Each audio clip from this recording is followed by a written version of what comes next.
1 Samuel, capítulo 1, o versículo 20, tá?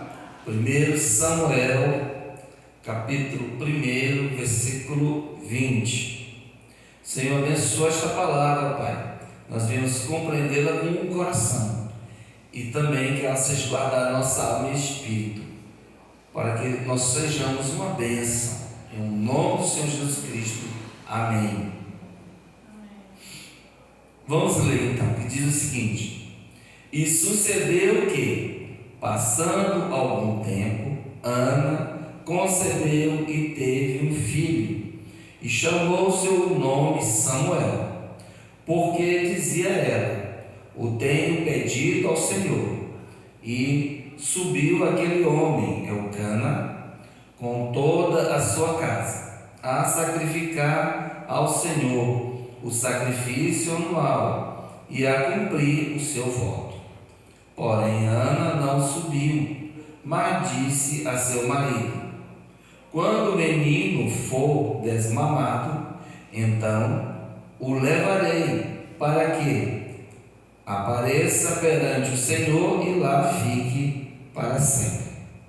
E Elcana, seu marido, lhe disse: Faz o que bem te parecer a teus olhos, fica até que o desmames. Tão somente confie o Senhor a tua palavra. Assim ficou a mulher e deu leite a seu filho até que o desmamou. E, havendo-o desmamado, o levou consigo, com 3 bezerros e uma efa de farinha e um odre de vinho, e o trouxe à casa do Senhor, a Siló.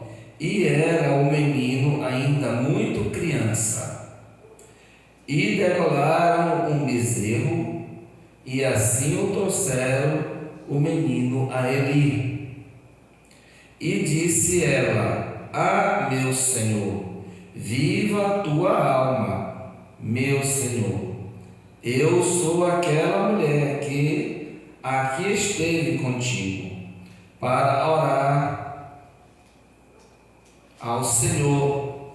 Por este menino orava eu, e o Senhor me concedeu a minha petição, que eu lhe tinha pedido, pelo que também ao Senhor eu o entreguei, por todos os dias que vivi. Pois ao Senhor foi pedido, e ele adorou ali ao Senhor. Amém. Oh, glória a Jesus. Amém?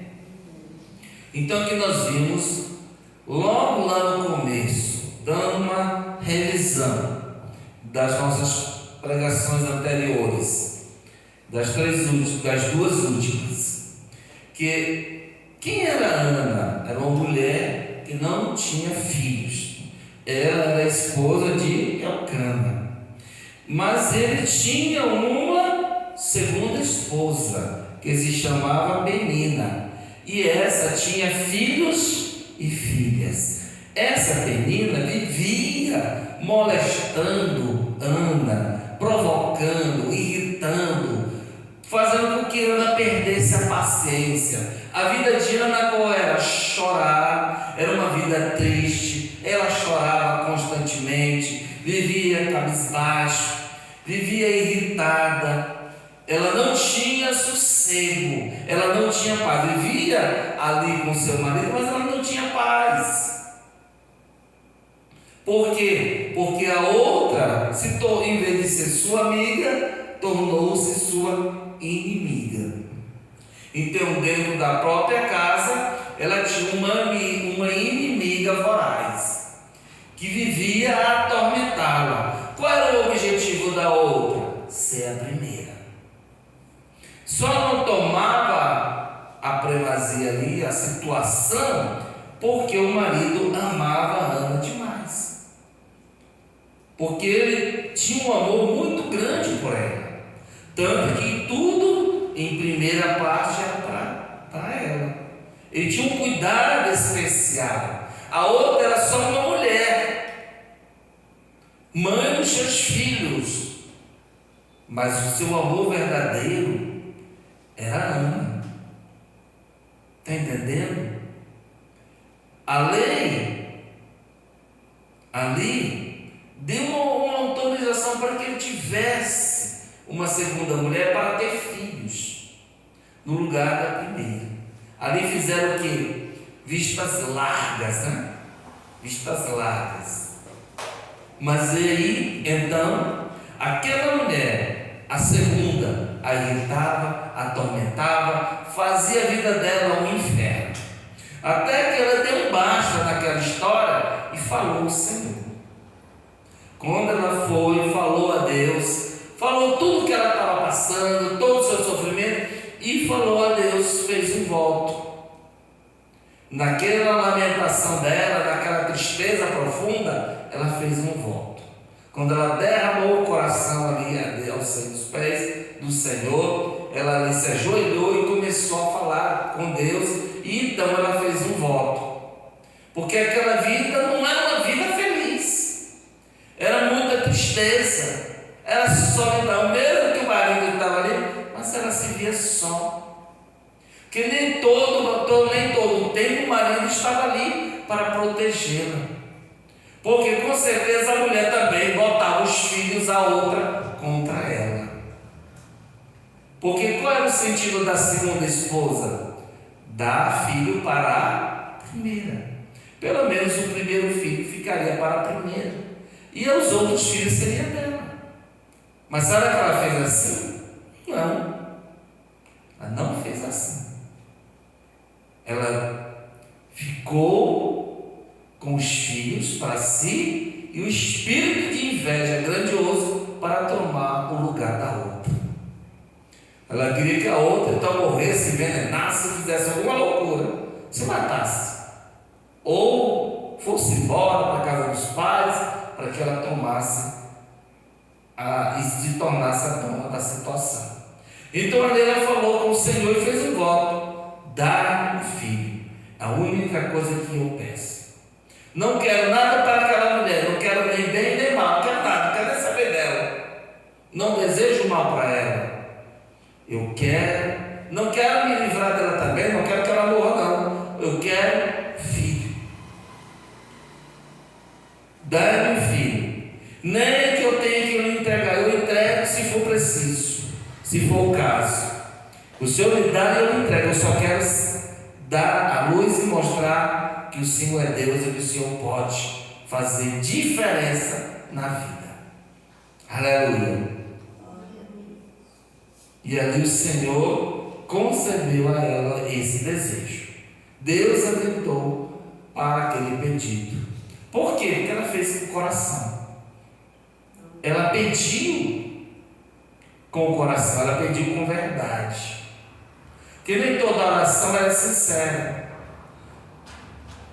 E aquela oração foi tão profunda, tão sincera, que Deus ouviu e concedeu-lhe a resposta. Por quê? Porque não foi uma oração egoísta, foi uma oração sincera. Ela não pediu dinheiro, não pediu fortuna, não pediu nada de grandioso, ela só pediu um filho. E Deus lhe concedeu este filho, e ela teve essa criança, e ela chamou-o de Samuel. Aleluia, que significa louvor ao Senhor.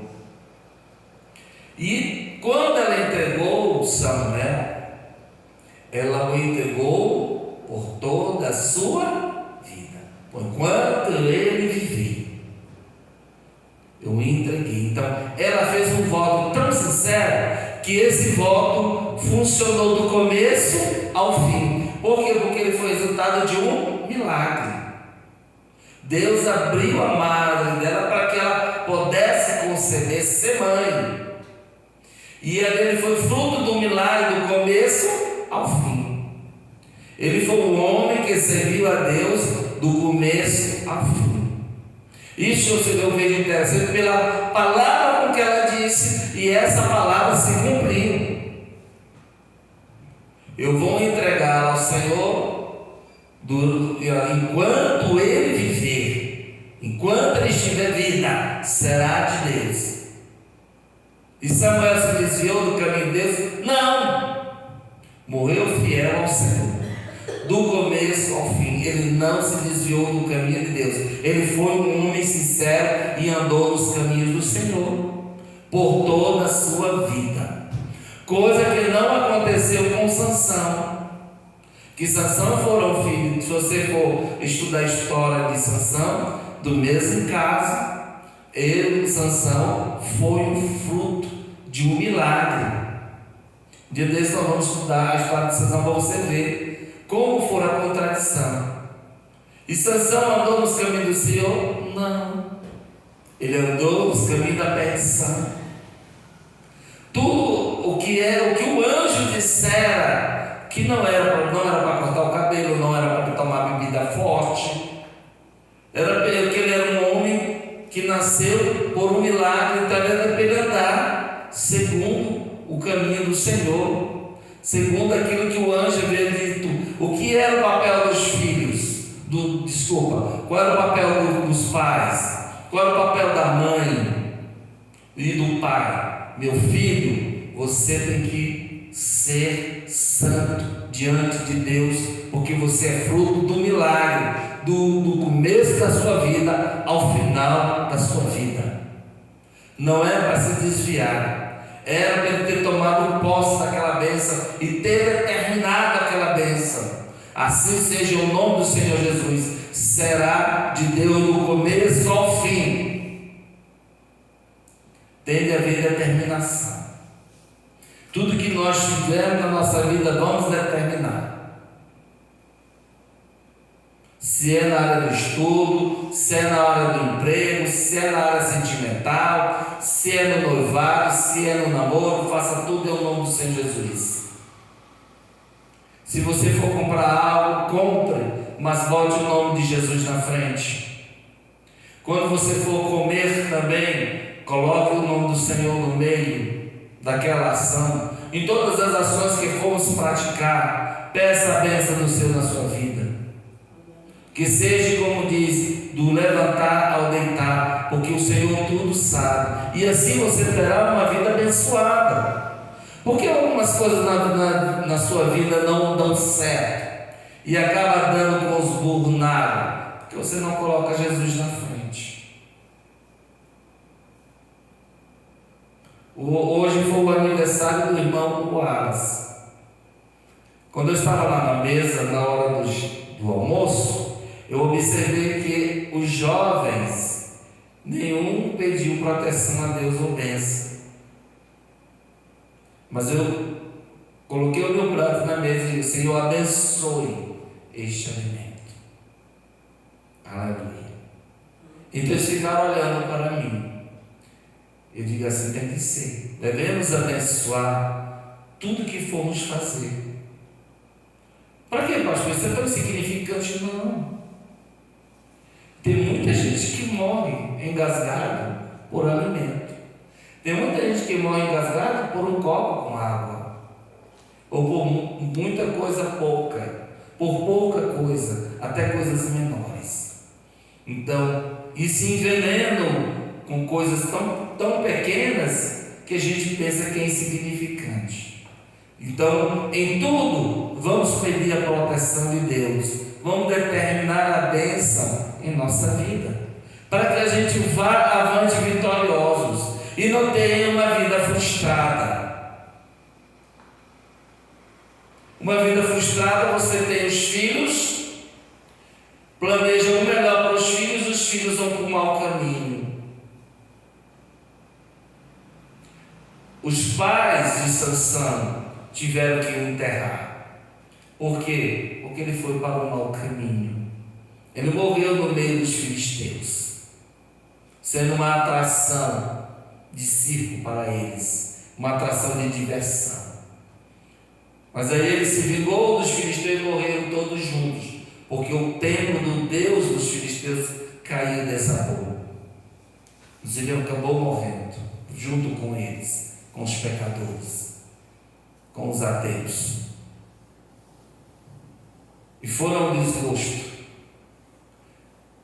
Mas a vida de Samuel não foi uma história vitoriosa do começo ao fim e motivo de alegria para o pai e para a mãe, porque ele crescia diante de Deus na harmonia do Espírito Santo, cheio de graça, aleluia, cheio da presença de Deus na sua vida.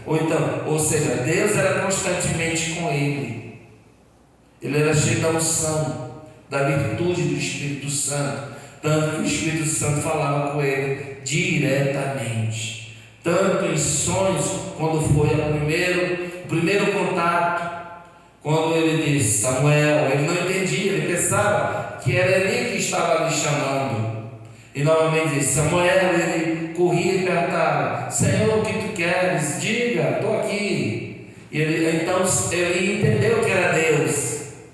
Diz alguma coisa aqui sobrenatural, uma coisa aqui poderosa. Olha, quando tu ouvires a voz te chamando novamente, diga, fale, Senhor, teu servo escuta. Aleluia. Então, quando novamente Deus o chamou Samuel, ele se sentou, se prontificou e disse, fala, Senhor, pois o teu servo escuta. E ali Deus começou a falar com ele. E ali virou uma constância, aleluia, que nunca diminuiu. Está entendendo como foi uma coisa gloriosa? Porque o tempo todo Deus ali falando com Samuel. Tanto era que eu acredito que no Antigo Testamento, as pessoas que tinham um contato tão grandioso dos profetas do Antigo Testamento, e que, se você ler a história, quando ele ia para uma cidade, as pessoas ficavam logo pavorosas. Quando ele foi lá para Belém de Judá, para a casa do pai de Davi, eles perguntaram logo, a tua vinda é de bem ou é de guerra? É de paz ou é de guerra? Ficava lá o profeta. Olha o profeta, o homem de Deus está aqui. Oh meu Deus, o que será? Será que é de bem? Eles ficavam logo daí intimidados. Está entendendo como é a responsabilidade de uma pessoa de Deus, quando uma pessoa é cheia da presença do Senhor? Olha a diferença. Se fosse um qualquer, ninguém ligava, mas é um homem de Deus. Olha o tamanho do peso. Outra pessoa também que só ouviu a palavra, o nome intimidava, era Eliseu. Só ouviu o nome Eliseu e ficava intimidado. Por quê? Porque eram profetas, homens de Deus que não temiam reis nenhum. Eles eram extremamente corajosos. Por quê? Porque eles sabiam o Deus que eles serviam. Da história dos dois profetas do Antigo Testamento, são dois profetas valorosos que não temiam reis, não temiam autoridade nenhuma. Está entendendo? Por quê? Porque eles conheciam o Deus que serviam. E eles sabiam que eles não seriam entregues na mão de ninguém se não fosse pela permissão de Deus. Então a vida deles era entregue exclusivamente na mão de Deus. Deus dá, Deus tira. Esse é o entendimento deles. Eu sou de Deus e ninguém pode me destruir. O único que tem esse poder é Deus. Se ele deixar, tudo bem. Se ele não deixar, não tem quem toque. Está entendendo? Então ter essa consciência, esse entendimento, é ter um relacionamento íntimo com Deus, é ter consciência plena de quem é Deus e do que é que você representa para Deus. Amém? Qual é o significado, qual o valor que você tem diante de Deus. Se você é um homem de Deus, se você é uma mulher de Deus e tem essa consciência de que você pertence exclusivamente a Deus, não tem quem lhe toque, porque você é a propriedade exclusiva do Deus Altíssimo. Amém? Que a gente guarde essa palavra, não se esqueça, guarde essa palavra no seu coração. Você é muito importante para Deus. Glória a Deus. Dê uma linda salva de palmas.